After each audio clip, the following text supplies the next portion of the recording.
And now for something completely different. And by completely different, I mean the interlude in my campaign diary between the Horde of the Dragon Queen and Rise of Tiamat. In between these two main sections of campaign arcs of this overarching Tyranny of Dragons campaign, I ran a little Fey interlude for my party for three reasons. One is because they have this B plot where they owe an Archfey some favors. Two is because I have some new players who are going to be joining the campaign, and I wanted to have a good way of getting them introduced to the rest of the party.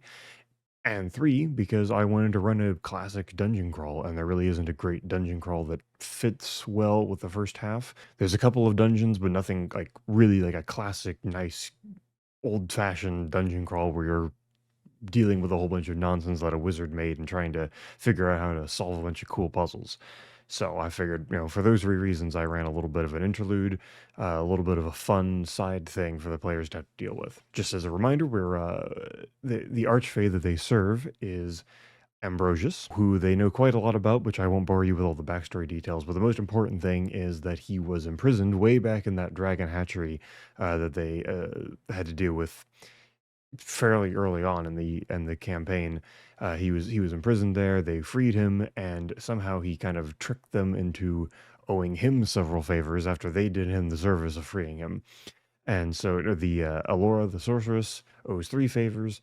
Robert the human has his name taken, and Max the satyr has owes one favor.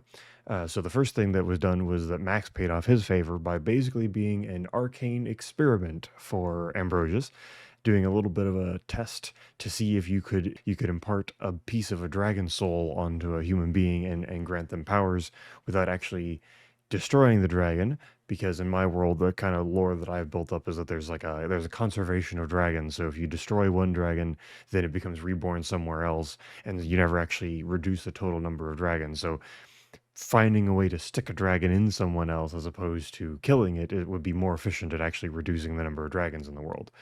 So they go to Ambrosius's headquarters, I guess you could say. They go to his domain within the Feywild, and then they do this little experiment. And I basically had Max, or I had the player, I guess, and also Max do a skill challenge, one check for each of the six ability scores, and then there's a unmitigated success, which gained a bonus, and an unmitigated failure, which would have a penalty. And then there was a mixed success, which had both the success and the failure given to it, both the boon and the penalty given to the character. So he got a lot of cool draconic-based abilities out of that. But then more importantly, because they have been teleported into the Feywild, and it's known that if you go into the Feywild, there's a time dilation effect. And Ambrosius didn't want to send them back to the mundane plane and have 100 years pass and them just instantly age and then not be able to stop Tiamat, because Tiamat probably would have been freed by that point if he had done so.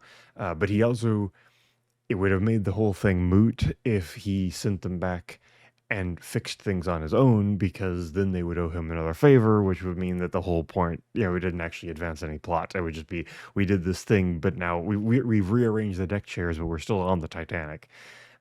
So they went on a quest to recover time, which turned out to be Tyme, the plant time. They had to get a sprig of thyme in order to use it to control the time dilation effect, because, Fey and Fey puns. And in fact, the whole thing was full of puns because they got a little riddle that they had to solve in order to actually get to the location where they could find the item.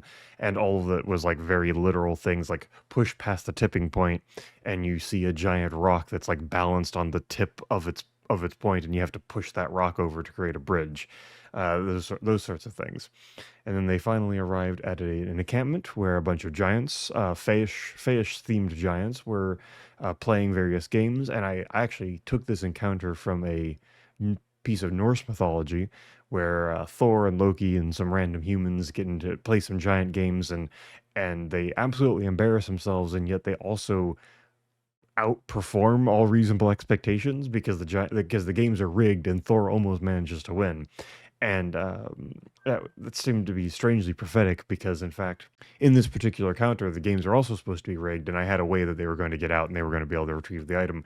But then it turned out not to matter because our sorceress Alora has been hoarding armor class boosting items and therefore had a ridiculously high armor class and dared the giants to hit her with something to shoot at her. The giants brought in basically Cupid to shoot a love arrow at Alora, and then the Cupid rolled a natural one, missing the attack, and I decided that in that moment it's because he had a crush on her, ironically.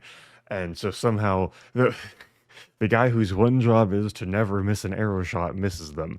And so I guess it ended up kind of working out where they won an impossible task and ended up looking very cool because of it. So they get the time and they get sent back to the mundane plane, but they're also given a task. They're told another favor can be paid off because there are some people